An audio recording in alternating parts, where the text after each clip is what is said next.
Saya menyarankan Anies itu bercermin. Maksudnya?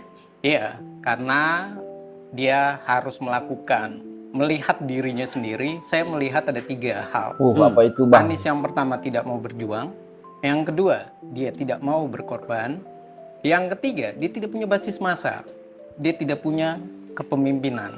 Nah, semua ini saya melihat ditambah lagi dengan gesturnya ataupun dirinya yang saya melihat 2017 rasa-rasanya benar.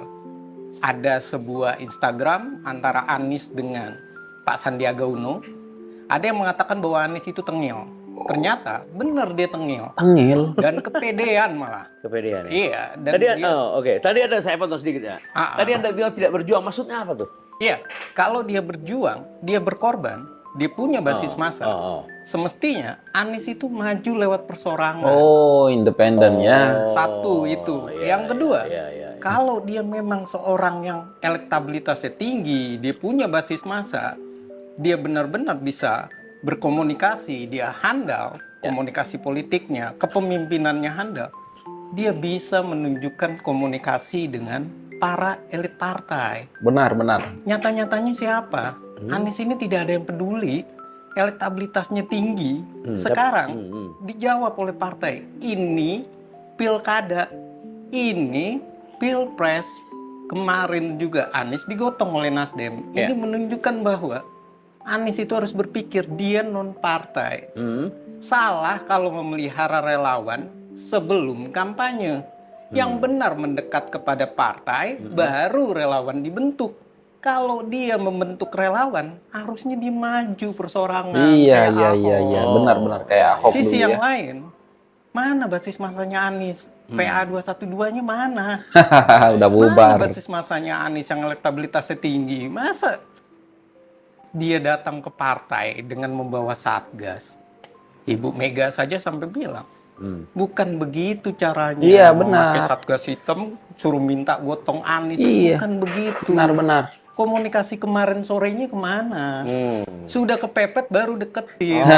Sudah kepepet. Artinya banyak partai yang sudah kecewa dengan Anies. Benar. PKS kecewa. Karena Demokrat. Sisa itu kecewa? 4 kursi saja nggak bisa dicari Anies. Iya. Oke. Nasdem sudah menyatakan tanpa syarat. Kenapa Anies tidak mau berkorban? Dia harusnya masuk di Nasdem. Sebagai kader. Gabung sebagai kader. Sudah pasti diusung oleh Nasdem dan PKS. PDI Perjuangan sudah mengajukan Anies jauh-jauh hari dengan Edi Prasetyo. Iya. Nyatanya dicuekin sama Anies. Ketika sudah mau tenggelam, dirinya sudah mau kandas. Dia tidak membaca, bahkan ya saya bilang, dia sangat kepedean, tidak membaca, tidak bercermin. Dia malah personal brandingnya dibangun pencitraan. Dia salaman, dia sungkem dengan ibunya, kemudian pakai batik, tapi tidak pernah mau berKTA PDI Perjuangan. Tidak mau menunjukkan hormat kepada Megawati. Salah. Akhirnya Anies itu cuman bisa ke salon, bukan nyalon. Jadi ya kita harus bilang Anies itu ya layak lah nyalon. Nyalonnya nyalon rambut. salon, gunting rambut. Iya, dia hanya sampai di sana Kemarin saja. saya lihat foto orang mendaftar dia nyalon, tapi Dia hanya salon aja. Nah, itulah Iya, elektabilitas gitu. Kenapa tidak ada penasehat yang bisa memberikan gagasan-gagasan yang Anda sampaikan ya? Ya, karena para penasehatnya Anies ini mungkin sudah memberikan gagasan, tapi Aniesnya tengil. Contoh saja, seorang non-partai masa membohongi AHY sebagai ketua umum Demokrat? Itu di juga. PHB itu loh, posisinya dia butuh partai loh. Iya ya. Yang kedua, siapa yang sekarang akan teriak, akan tepuk tangan gagalnya Anies? Banyak. PKS seneng gagalnya Anies. Kenapa? Karena PKS tetap dapat wakil gubernur. PKS juga membuktikan bahwa Anies itu tidak mau berpartai, tidak mau menjadi kadernya. Muak mungkin ya, sudah ya. Yang kedua, yang bangga Kurasa lagi, muak ya. Ya tentu, Ahok bangga. Ahok itu punya pemimpin, punya masa. Dia seorang pemimpin. Dia membuktikan itu. Dan masa Ahok itu tepuk tangan, dia girang. Yang berikutnya yang sakit hati, AHY. Orang-orang yang mencintai AHY, tepuk tangan. Iya, Berikutnya, benar. Pak Jokowi. tepuk tangan para fansnya. Iya, Yang iya. terakhir Projo. PDI Perjuangan gitu loh. Iya, iya. Dia juga tepuk tangan, bahkan Waduh. bisa dikatakan dulu lu ngalahkan Ahok karena Ahok seleo lidah. Cuma karena isu identitas dia menang, tapi sekarang malah PDI bilang lu gue prank. Lu bener-bener gue bikin malu gitu. Iya, aku Tapi rasa bisa PDIP memang memang sengaja mempermalukan Anies. Masa 600.000 nggak sanggup? Ini kan memalukan. Berarti emang dia tadi yang saya bilang tidak punya kemampuan untuk merancang strategi, Ya. tidak mau berkorban, tidak mau berjuang, dan yang ketiga dia ini tengil. Tengil. Satu hal yang harus digarisbawahi di sini yang terbongkar akhirnya membuat sudah saya lah jadi ya. tidak mau mendukung dia. No. Itu adalah karena beliau belum bertobat dari melakukan kejahatan-kejahatan yang dilakukan seperti pemilu sebelumnya, yaitu apa? Menggunakan identitas keagamaan untuk menjadi alat politik. Ya, Dulu setuju. kita sudah mengetahui itulah, kita nggak usah dibahas lagi ya. Ya. Sampai ada banyak masjid yang menolak menyolatkan, menolak menguburkan seorang muslim hanya gara-gara beda partai politik. Iya, Itu kan dari itu pendukungnya sih parah Pak itu. Anies ini kan. Kita ingat Dan sampai sekarang ini sekarang. diulang lagi.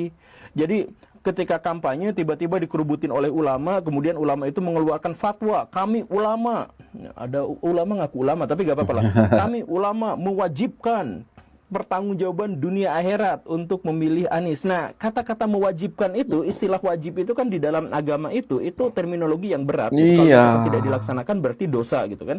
Nah, karena itu berarti harus ada dalilnya. Nah, ini dalil memilih Anies itu di mana? Apakah karena sebelumnya sudah difatwakan juga bahwa Pak Anies itu adalah Imam Mahdi? Oh gitu? iya, Kan nggak bisa. Imam Mahdi. Nah, tapi Pak Anies itu memang menggunakan terminologi-terminologi agama, istilah-istilah agama untuk menguatkan elektabilitasnya. Jadi ada fatwa lah.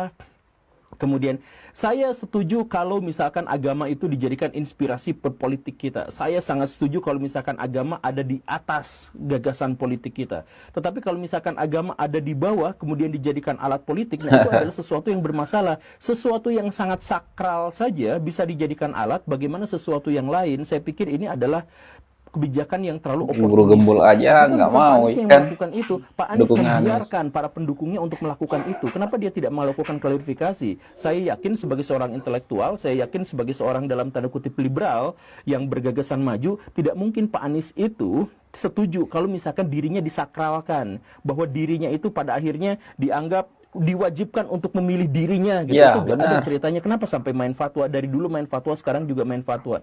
Ini ironi, status beliau sebagai seorang akademisi kemudian akhirnya juga tercoreng gara-gara kelakuan politik yang agak kurang gitu, yang kacau seperti ini gitu. Dan Kacau akhirnya emang. apa? Ini mengancam Baraya, ini levelnya sudah mengancam. Karena apa? Karena kelompok-kelompok paling intoleran di Indonesia, kelompok-kelompok kacamata kuda yang melihat hanya dalam satu perspektif dan satu paradigma saja, kebanyakan ngumpulnya di situ. Jadi kalau misalkan Pak Anies yang terpilih, ya jadi jangan-jangan ya Pak Aniesnya nggak seperti itu. Tapi makanya saya pertanyakan, kalau Pak Anies nggak seperti itu, kenapa membiarkan para pendukungnya Nah, menjadi seperti iya. itu? Kan gawat. Tapi Dan ditambah berarti lagi ada sama. Karakternya Anies kan oportunis. Ya, oportunis. Apa arti oportunis? Dia bisa aja merubah kemarin ke PKS, sekarang PDIP, itu bisa aja. Nggak ada keberatan buat Anies itu. Jadi apa? Artinya tidak ada persoalan ideologi di sini buat Anies. Ya, yang ada kepentingan. Oh ya. Benar, Nah, benar. inilah problem ya. Padahal kadang-kadang orang kan katakanlah seperti Ibu Mega, dia maunya orang ini firm. Gitu loh. Kamu ya kalau memang mau gabung sama kita, nasionalis dong. Ya, masuk dong. Ya kan? Ya. Artinya kan baik secara identitas ataupun secara substansinya. Identitas itu maksudnya gimana? Ber-KTA? Ber-KTA. Substansinya lo juga harus nasionalis. Ya kan? Iya, Nah, iya, inilah, benar. jadi kita ada ruginya juga. Kita tidak melihat satu panggung antara Habib Rizik dengan Adian Nafitullah dan Masinton. Iya, iya. Seandainya didukung oleh PDIP, Anies, kan kita asik tuh Lucu. nontonnya. Asik memang. Tiba-tiba Adian Nafitullah yang berhadapan dengan Habib Rizik misalnya, Masinton, tiba-tiba satu panggung mendukung Anies. Hebat itu. Ahok juga ya. Menurut saya ya, harus ada introspeksi pada Anies Baswedan. pada dirinya gitu.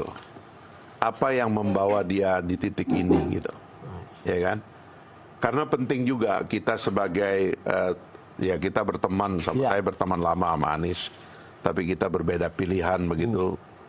Dan layak pun saya mengatakan kepada dia, perlu agak introspeksi juga tentang cara membaca situasi. Saya terus terang sebagai aktivis Islam kemarin itu agak kecewa dengan cara dia mengkonsolidasi kekuatan Islam dan menyerang orang-orang yang berada di luar Islam seperti orang kayak saya ini, jadi keislamannya berkurang banyak, diskonnya banyak sekali. Iya iya ya. Saya lihat itu Ya kan tidak pilih Anies murni kuranglah adalah transaksi keislamannya. dia dalam pengertian politik ya, dengan Partai Nasdem dan PKB mengajak PKS yang akhirnya gainnya paling banyak didapatkan oleh Nasdem dan PKB. PKS cuma dapat 3-2 sengketa relatif satu. Tapi nuansa Islamnya dalam pertarungan kemarin itu keras sekali. Dan kita-kita ini pun jadi kena serang. Jadi menurut saya, Anies meletakkan diri dalam bahaya yang tidak saja bahaya bagi dia, tapi bahaya juga bagi publik. Ya, ya, benar. Pada waktu itu, Bahaya karena untuk saya publik. menghendaki sebenarnya Anies berpikir lebih sebagai tokoh tengah, gitu loh. Pada waktu itu pikiran saya. Tapi karena dia menyeret itu ke sana, akhirnya muncullah pemilu yang agak ngeri-ngeri sedap. Betul. Ya kan, agak Karena berbahaya. ambisi atau karena apa? Nah sekarang ini dia sudah dikalahkan, ya kan? Tapi kenapa dia dari calon presiden turun kembali menjadi DKI? Kecuali kalau bahwa dia mau mengulang 2024 dengan cara menantang presiden dengan posisi dia sebagai gubernur Oh. dan menggalang kekuatan oposisi di belakang dia. Lalu dia mau menunjukkan bahwa dia sebagai gubernur Jakarta ini adalah calon presiden yang terkuat. Dia misalnya itu tidak sehat bagi transformasi Iya, tadi yang iya, saya iya. katakan ke ibu kota itu gitu loh. Jadi kalau menurut saya sebaiknya beliau agak introspeksi dan mengambil posisi lain. Cara Bung Fahri berpikir tentang Mas Anies yang kemudian tadi itu dibilang memanfaatkan kelompok-kelompok Islam kanan ini, gitu. Apakah itu juga ada dalam pikiran Kim Plus ini yang membuat misalnya ada tanda-tanda Nasdem akan ikut, PKB akan menarik dukungan. Apakah ada dalam PKS juga ikut saya dengar. PKS? Iya. Ada yang selama ini. Ya maksudnya saya khawatir ini semua Kampus orang alumninya. semua orang ini juga lagi ngomong sama Anies gitu loh. Lu tahu diri dikit lah, ya kan? Lu udah bikin ribut seantero Republik kemarin, ngapain lagi bikin ribut ibu kota ini kan? Gitu. Jadi atau tahan diri. Dua-duanya. Oke lah guys, ya tanpa banyak-banyak lah kalian berkomentar lah apa yang harus kalian komentari di sini ya. Ya semoga Anda terhibur lah ya dengan video ini. Kita bareng-bareng ngakak dan sekian, terima kasih. Assalamualaikum warahmatullahi wabarakatuh. Bye.